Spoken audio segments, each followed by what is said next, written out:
हम समश्रुत भिन्नार्थक शब्दों के बारे में पढ़ रहे हैं जो हमारे सेकंड ग्रेड के सिलेबस के अंदर दे रखे हैं। हमने इनकी 2 क्लासें देख ली है। आज हम तीसरी क्लास के अंदर 50 के लगभग है वो समश्रुत भिन्नार्थक शब्द है जो एक जैसे लगते दिखने में पर उनका अर्थ है वो अलग अलग होता है, उनके बारे में देखेंगे। तो अगर आप मेरे चैनल पर पहली बार विजिट कर रहे हो तो चैनल को सब्सक्राइब कर ले, बेल आइकन को ऑल पे प्रेस कर ले ताकि जब भी मैं कोई नया वीडियो अपलोड करूं तो उसका नोटिफिकेशन आपको तुरंत मिल सके। अगर आप सेकंड ग्रेड की तैयारी कर रहे हो, चाहे आप फर्स्ट ग्रेड की या थर्ड ग्रेड की किसी की भी तैयारी कर रहे हो, तो आप मेरे चैनल से नियमित जुड़ सकते हो क्योंकि यहाँ पर आपको हिंदी से संबंधित जो सारे टॉपिक है उसके वीडियो है वो मिलते रहेंगे। बिना समय गंवाए हम शुरुआत करते हैं आज की क्लास की। तो देखिए 101 नंबर का है, वो है जैसे भाषण और एक होता है अभिभाषण। तो भाषण है वो होता है मौखिक जो व्याख्यान देते हैं हम मौखिक में बोलते हैं वो, और अभिभाषण वो होता है जो लिखित भाषण यानी लिख कर रखते हैं और उसको देखकर फिर बीच बीच में देखकर बोलते रहते हैं। युद्ध और लड़ाई में क्या, 2 सेनाओं के बीच की लड़ाई है उसे युद्ध कहते हैं, और लड़ाई आम मनुष्य के बीच झगड़ा यानी जो मोहल्ले के अंदर आपस में हम देखते हैं कहीं पे चौराहे पे वो होता है लड़ाई, और युद्ध होता है 2 सेनाओं के बीच। एक होता है पाखंड, बिना आस्था के भी धार्मिक ढोंग, वो होता है पाखंड जो अभी वर्तमान में काफी है। आगे देखो, एक होता है आडंबर, अपनी किसी उपलब्धि गुण आदि का अवांछित दिखावा करना, वो होता है आडंबर यानी जो खुद में जो कोई उपलब्धि होती है उसका बड़ा चका जो गुण होता है उसको दिखाना। वध और हत्या, किसी अत्याचारी को मारना वो वध कहलाता है, और हत्या किसी निरपराध को मारना यानी जो किसी अत्याचारी को मारते हैं वो तो वध कहलाता है, और हत्या कहलाती है जो निरपराध है उसने कोई भी अपराध नहीं किया उसको जब मारते हैं तो वो हत्या कहलाती है। क्षति और हानि, किसी वस्तु के किसी भाग का नष्ट हो जाना, जैसे मान लिया कि ताजमहल है और उसके कोई एक किनारा वो टूट जाता है तो वो एक क्षति है। और हानि क्या है, किसी वस्तु को खो देने नष्ट हो जाने से हुआ नुकसान।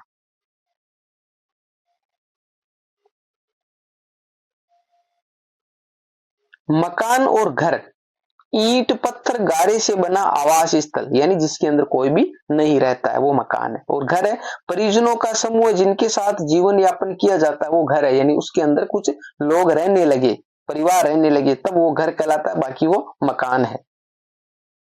स्वतंत्रता और स्वाधीनता, व्यक्ति अथवा देश दोनों की आजादी मुक्ति के अर्थ में प्रयुक्त होता है यानी व्यक्ति और देश दोनों जो स्वतंत्र होते हैं तो वो क्या है स्वतंत्रता, और स्वाधीनता क्या है किसी देश की स्वतंत्रता के संदर्भ में काम में आता है वो स्वाधीनता है। ये कोई देश है वो स्वतंत्र होता है तो वो स्वाधीनता में आता है।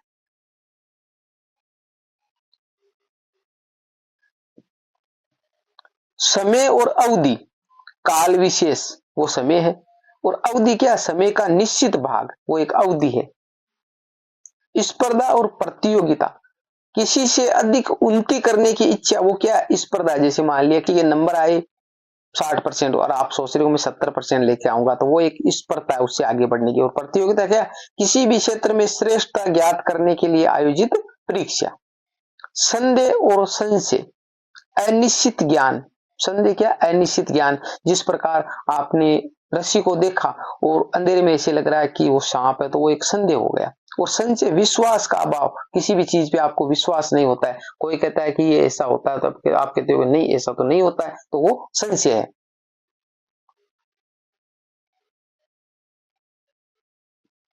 सहयोग और सहायता, दोनों पक्षों द्वारा परस्पर एक दूसरे के कार्य में योगदान। सहयोग वो होता है जो आपस में एक दूसरे का साथ देते हैं, और सहायता क्या, एक पक्ष द्वारा दूसरे पक्ष की मदद, जैसे कोई गरीब है जिसको हमने कुछ पैसों की या कुछ अन्न जल धन की सहायता की तो वो सहायता है। और सहयोग वो आपस में एक दूसरे का भी, हम इसका जैसे मान लिया 2 पड़ोसी है तो जैसे खेत में काम हो रहा है तो दोनों में क्या होता है कि सहयोग होता है, कभी वो इधर करवा देता है कोई इधर करवा देता है, वो सहयोग है।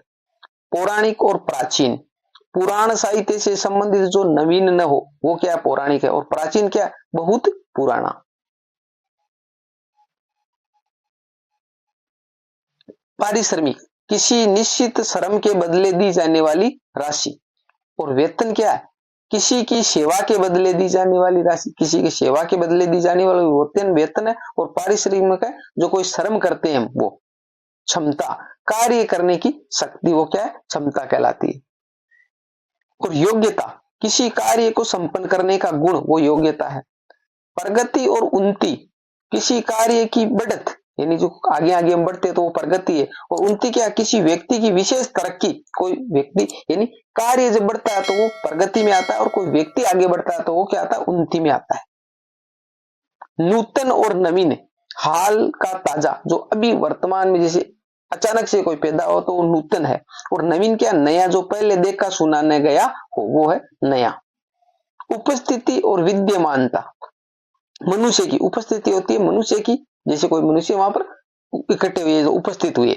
और विद्यमानता वस्तुओं की, कोई चीज वहां पर विद्यमान है तो वो वस्तु के लिए काम में लेती है।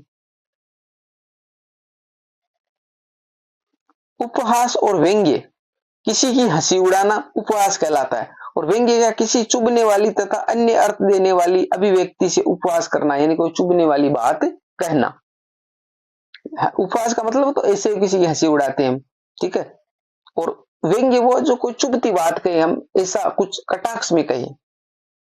कविता और काव्य, किसी कवि की छोटी काव्य रचना, वो कविता कहलाती है। और काव्य क्या है, किसी कवि का समस्त कवि कर्म, यानी पूरी जो काव्य कविता है वो मिलाकर। फिर है कारण और हेतु, तो कारण और हेतु, हम हेतु जो होता है तो हेतु का मतलब ही कारण ही मानते हैं हम। तो जिससे कार्य होता है वो कारण है। और हेतु क्या, जिस उद्देश्य से कार्य किया जाता है तो इसके अंदर उद्देश्य शामिल होता है। काल और समय, उसने अपने संपूर्ण जीवन काल में हार नहीं मानी, तो वो एक क्या, पूरा काल हो गया। और समय क्या, समय बहुत खराब चल रहा है तो वो समय हो गया। इस प्रकार इसको वाक्य में प्रयोग करते हैं। खाल और चमड़ा, किसी पशु की कच्ची चमड़ी, वो खाल कहलाती है। और चमड़ा क्या कहलाता है, खाल को साफ करने के चमड़ा बनता है, यानी जो जूते वगैरह चप्पल बनती है वो चमड़ा साफ करने के बाद में उससे, तो खाल है वो जब तक कच्ची रहती है। ठोकर और एक धक्का हो, पैर से लगी हुई वो ठोकर है। और धक्का क्या, हाथ और कंधे से दिया जाता है। तट और किनारा, नदी या समुद्र का किनारा वो तट कहलाता है। और जल या थल का छोर वो किनारा कहलाता है।